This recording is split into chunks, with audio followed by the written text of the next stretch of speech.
Hi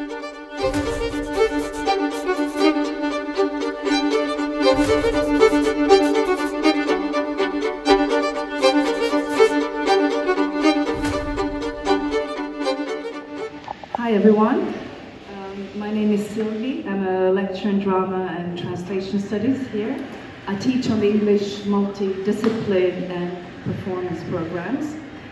And I'm both by vocation and conviction a feminist. Oh yes, the F word. I was rather surprised to be asked to speak today because women who write books called Difficult Women and Resistant Dramatic Voices do not usually get asked to talk. The risk, of course, now that I've been given a microphone, that you will not get rid of me and that you will get exactly what my title promises, a difficult woman being resistant and very dramatic. Thank you, help me out here. Okay, so when I told my daughter Melody, who by the way is also at uni, about the title of that book, she looked at me and nonchalantly said, "Oh Mom, so you have written an autobiography." She was not wrong. So I dedicate this speech to her, my gracious teacher, in what it means to be a humanist and therefore a feminist.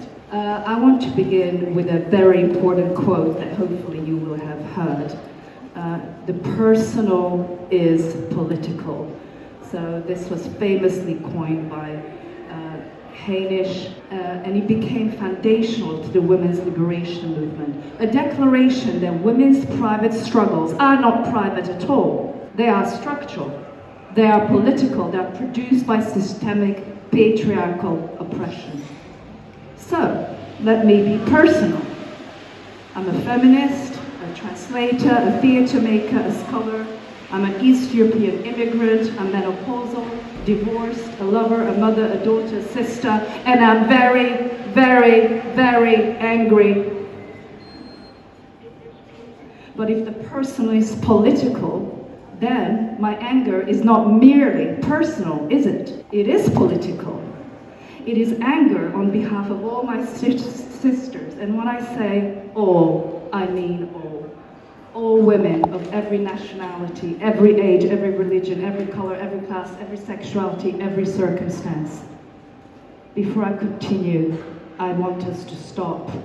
I want us to hold a minute's silence for the millions of girls and women who cannot be in a room like this one, who will never hold a microphone because patriarchal violence has already taken something from them, or everything. The lowest ranked nations for gender equality in 2025 include Pakistan, Sudan, Chad, Iran, Algeria, Mali, and Egypt. These are not abstract statistics. They are real women living now, today, under conditions of structural subjugation that should fill every one of us with fury.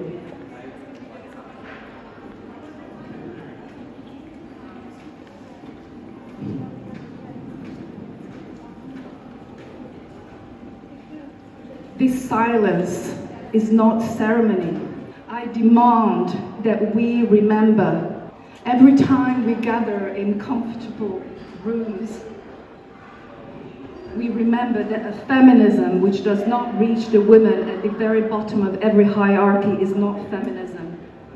It is a rebranding exercise for the already comfortable.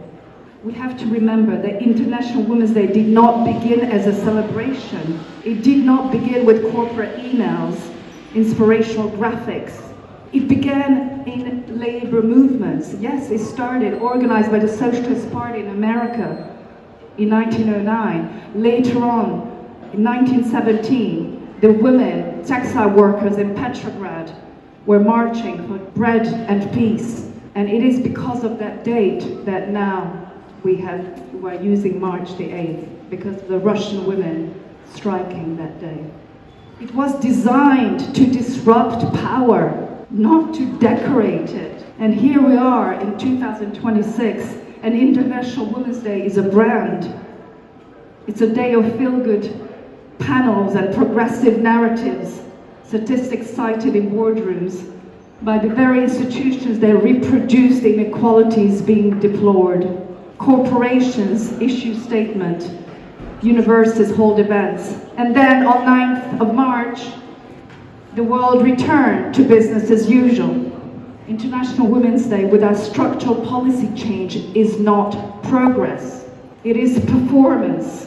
It is a one-day alibi that allows institutions to avoid the much harder, much more costly, much more generally threatening work of changing the conditions of women's lives.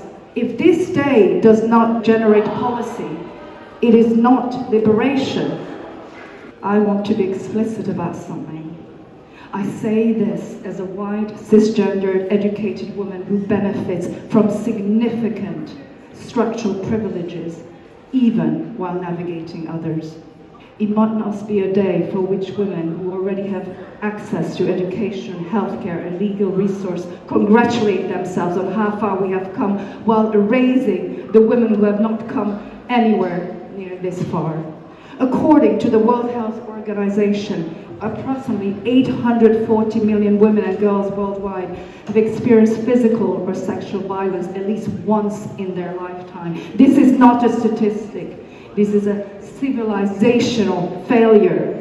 27% of women aged between 15 to 59 who have been in relationships report intimate partner violence. In sub-Saharan Africa and Southeast Asia, these rates are considerably higher. I want you to hear this. We're in 2026. Girls are still subjected to female genital mutilation. Women are still killed for the crime of choosing their own lives. Honor killings, femicides, forced marriages, these are not historical relics. They are current events. And what about the hidden pandemic of violence against gay and bisexual women? Gisèle Pelicot, whose case shook France and the world, became a global feminist icon. Not because she was exceptional, but because she refused the usual silence. She waived her anonymity and demanded a public trial so that, in her words, shame would change sides. That phrase should become the motto for this movement. The shame of gender-based violence belongs not to the victim, it belongs to the structures, the laws, the cultures, and the individuals who perpetuate it, and to every society that chooses to look away. So let us not retreat into the global as a way of avoiding what is happening right here in the UK, in our own institutions. The Office for Students' National Survey of 2025 found that approximately 24.5% of final year undergraduates reported sexual harassment. 14.1 reported sexual assault or violence since beginning university. Female students were 3 times more likely to experience harassment or assault than male students. Of those who experienced sexual violence, only 6 to 10% reported formally. Of those who did not report it, just 2% were satisfied with how their institutions responded. These are not numbers from somewhere else. This is here. This is now. And beyond sexual violence, what is the sharpest edge of a much broader structure? What do universities and higher education institutions do for women? Women are the majority of graduates. Women remain underrepresented in senior leaderships. The higher the grade, the fewer the women. The more secure the contract, the less diverse the workforce. Women are disproportionately placed on precarious, year-by-year, zero-hour terms. And women disproportionately absorb what scholars call academic housework. The pastoral care, the committee labor, the emotional support for students in crisis, the invisible work that sustains institutions but is never recognized in promotion criteria. Women are asked to build institutions and then told they have not published enough to advance within it. This is not coincidence. This is design. Let's look at how the Nordic countries deal with this. Some societies have shown a different way, but the only way that will actually work. So I just want to spend some time on this because it really matters. I don't want to idealize these countries, but let's look at Iceland, Sweden, Finland and Norway. Do you know how much fuss Iceland makes about International Women's Day? Well, not very much at all. Because when equality is structurally embedded in law and in the design of everyday life, you do not need one performative day a year to remind the world that women matter. You don't need a hashtag. The work has been done in parliaments, in employment law, in the redistribution of care. This is the lesson. This is what we must learn from them. Iceland has topped the World Economic Forum Global Gender Gap Index for over a decade. In 2018, it became the first country in the world to make it illegal to pay women less than men.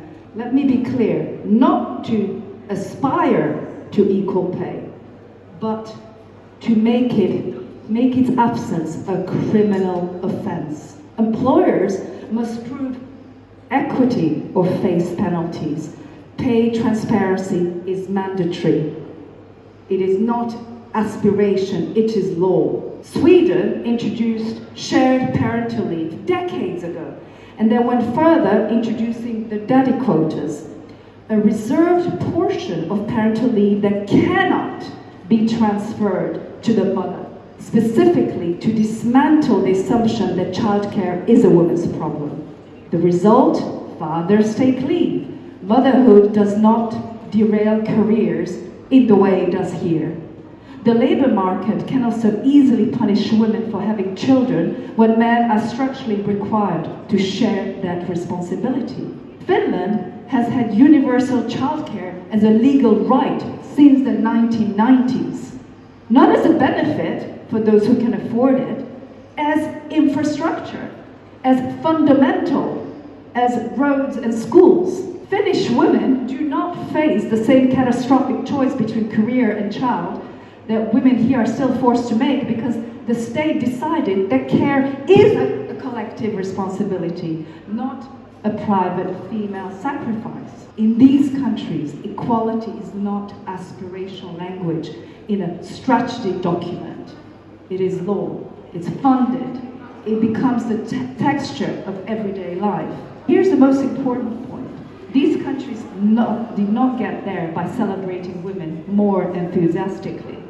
They did not arrive at structural equality through inspiration or goodwill. They legislated, they redistributed, they invested public money, they made choices that cost something to employers, to the state, to those who had previously benefited from the unpaid labor of women, and they made them anyway, because they decided that inequality was intolerable, not uncomfortable, not unfortunate, but intolerable. The contrast here with the UK is not subtle. We have a gender pay gap that has barely shifted in a decade. A childcare system so expensive, it prices women out of the workforce. Parental leave policies that still treat fathers as an afterthought. A political culture that speaks extensively about equality while systematically underfunding the services on which women's lives depend.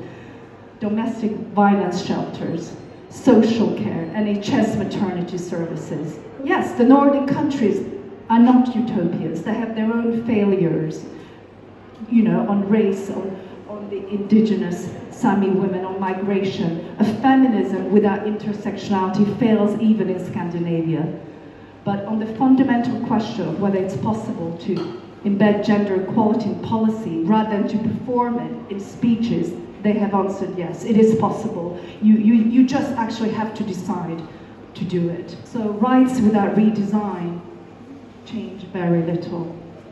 Talking about intersectionality, what kind of equality ignores that black women are more likely to have their pain dismissed in healthcare, more likely to be misdiagnosed, undertreated, not believed? What kind of feminism celebrates the women who broke glass ceilings while raising the women who were never allowed near the building? International Women's Day, as practiced in many Western institutions, risks becoming a festival of white middle-class comfort dressed as emancipation, a day for the women already closest to power to be applauded for their proximity. A feminism that does not fight for the Afghan girl banned from education or the Nigerian woman fleeing forced marriage, the trans woman of color facing violence on multiple fronts, the underdocumented worker with no legal resource is not feminism.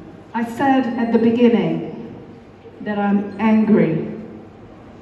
I want to end it here as well. Anger is not the opposite of reason. It is not the malfunction of an otherwise polite woman. Anger is a natural response to injustice. It is what tells us that something is wrong. It is what refuses to normalize what should never have been normal. The women who have changed things throughout history were not the ones who waited patiently for permission. They were the ones who named what was wrong, who refused the definition imposed on them, who made enough noise that silence became impossible. My book is full of such women. The theatre is full of such women. History is full of such women, and most of them were told at some point to calm down. So today I'm not asking you to celebrate. I'm asking you to be uncomfortable. When you get a job, when you graduate, ask your workplace, your institution, what its policies actually are, not its values. Ask to see the policies on pay transparency, on parental leave, on precarious contracts, on sexual misconduct, on care infrastructure. Do not mistake one day of visibility for a year of structural change. And do not forget the women who cannot be in this room. I will not rest until equality is lived, not advertised, until fairness is ordinary, until this day is no longer necessary. I want to end by quoting Toni Morrison, "Definitions belong to the definers, not the defined." Be difficult, be resistant, be dramatic. Thank you.